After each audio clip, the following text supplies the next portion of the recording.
Well, good morning. Yes, my name is Kenny Polcari, and I am your host of the party. And today is Monday, December 16th, and here are the things you need to know to get your day started. Yes, it is Fed week. Yawn. I mean, really, is anyone expecting anything really dramatic?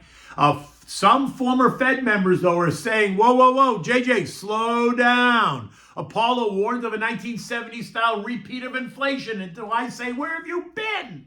Gold is down on rising bond yields, and what do we have at dinner tonight? Well, we're going to have the pasta Genovese. Okay, so tech continues to hold on to the gains as the broader market wonders what's next. Bonds fell, oil rose, gold fell, while the VIX lost ground as well. The Dow lost 86 points, the S&P lost less than a point, the Nasdaq gained 24 points, the Russell lost 15, the Transports gave up 131, while the equal-weighted S&P gave back 28 points. Now, it is Fed week. You know, the one where we wait for the latest monetary policy announcement on what they're going to do with rates. Currently, the bet is 100% that JJ is going to announce a rate cut on Wednesday, telling us that while the labor market remains robust and inflation remains stubborn, and in fact has begun to tick up, that the FOMC committee finds it necessary to cut rates again to get us closer to what would be considered neutral.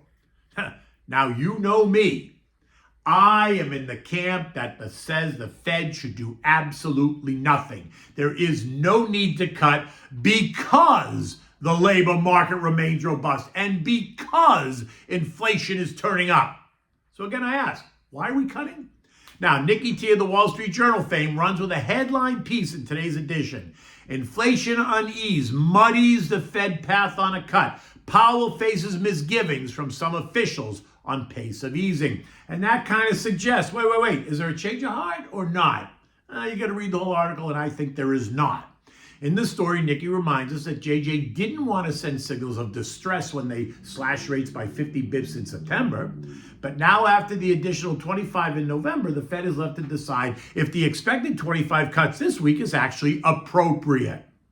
Over the past couple of weeks, the message has been mixed at best. Some members suggesting that to do nothing would be appropriate, arguing that the Fed is losing credibility by cutting rates because inflation remains above their 2% target and is starting, in fact, to tick back up. While others continue to push for another cut, telling us that the uptick in inflation is a non-event. Does the word transitory bring back fond memories for anybody? At this point, it is what it is.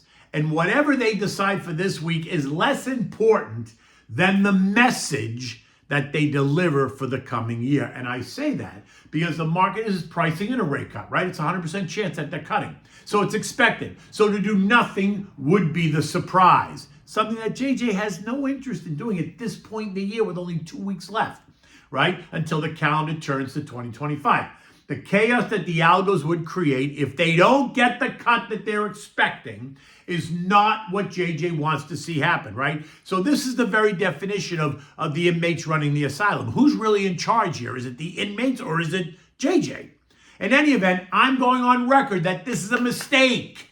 Look, we are entering a new year with a new administration that has promised a lot. Street analysts are and have been projecting inflation to tick higher. No matter which side won, by the way, both sides are projected to tick higher. So again, what is it that the Fed isn't seeing?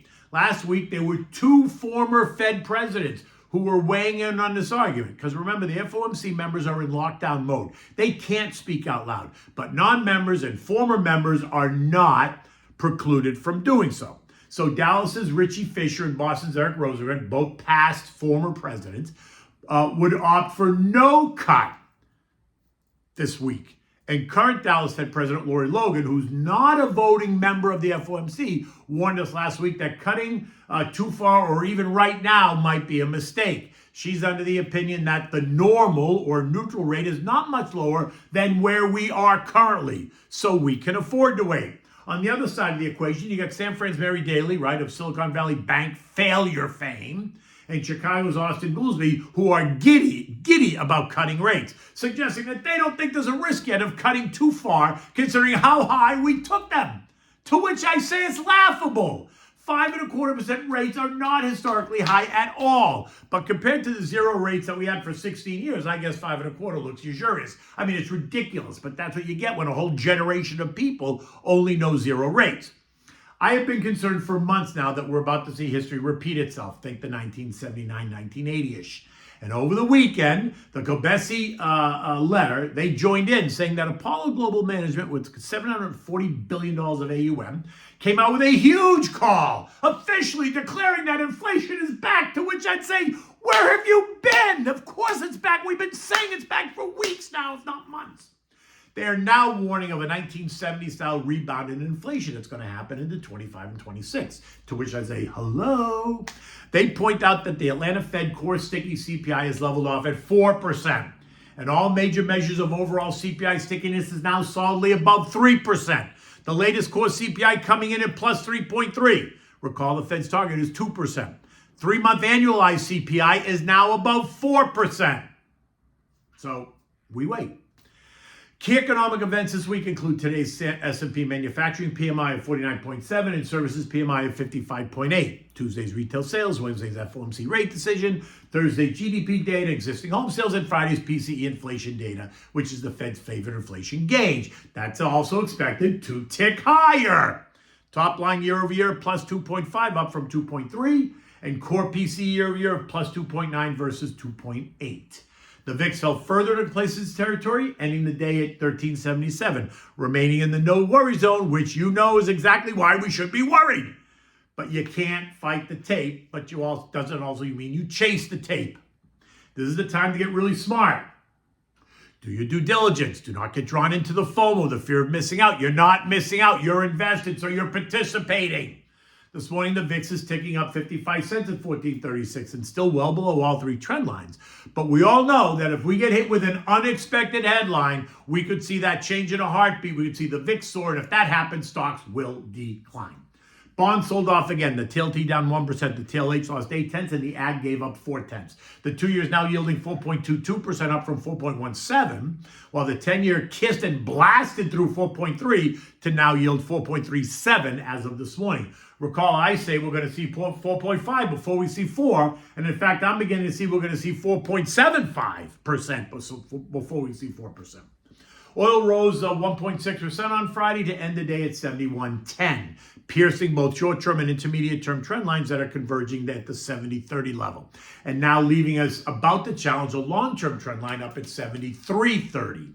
This morning, oil is off 86 cents on a negative China story. Think lower demand. I mean, it's exhausting, right? But remains above the trend line at 70.33. The question is, does it hold or not? A failure to hold is going to see oil possibly retested December lows of 67.50, while a hold at these levels could see us challenge resistance at 73.30. Gold got crushed on Friday, falling $44 or 1.6% to end the day at 26.65 on some profit taking due to the rising bond yields.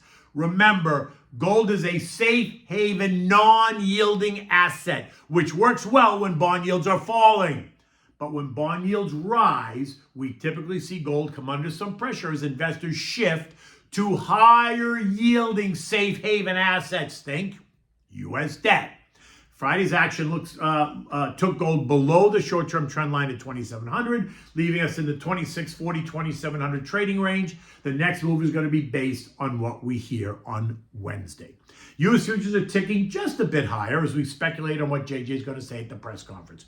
Will he take one for the team and cut now, only to say, don't push it in 2025? Or will he continue to suggest that rates are going to go lower in the first quarter of 2025? I don't see how he possibly can. Recall, ever since he started cutting rates, the 10-year treasury yields have done nothing but go up. So you have to ask, is the bond market suggesting that the Fed is mistaken? You know where I stand. The question is, where do you stand? European markets are all just a bit lower today. The Bank of England meets on Thursdays, and it expected that there's going to be no further rate cuts this year, right? In Germany, though, investors are keeping an eye on today's vote of either confidence or no confidence for Chancellor Olaf Scholz to set the way for snap polls to take place in February if there's a vote of no confidence. Now, if that happens, That's the second vote of no confidence in as many months in a major European country. Remember, last month it was France. Potentially today it's going to be Germany. The SP ended the day flat at 6,051. We remain in the 6,000, 6,100 trading range, and in my mind, right here through year end.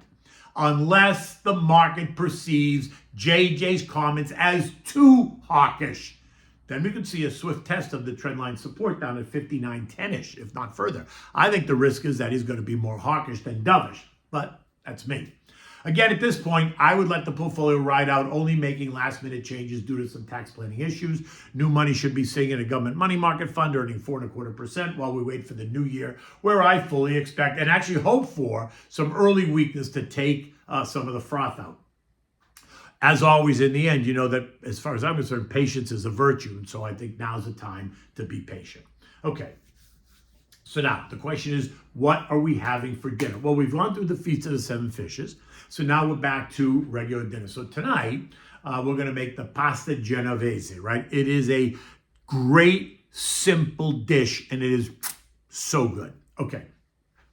So for this, you need like 1.5 pounds of boneless beef chuck. You want to cut it into pieces. You need salt and pepper. You need olive oil. You need diced celery and carrots. You need 3 large red onions that you're going to chop, right? You need a tablespoon of tomato paste. You need a cup of white wine. You need a bay leaf, a pound of rigatoni pasta, and of course, the fresh grated cheese. And for this one, you're going to use pecorino romano.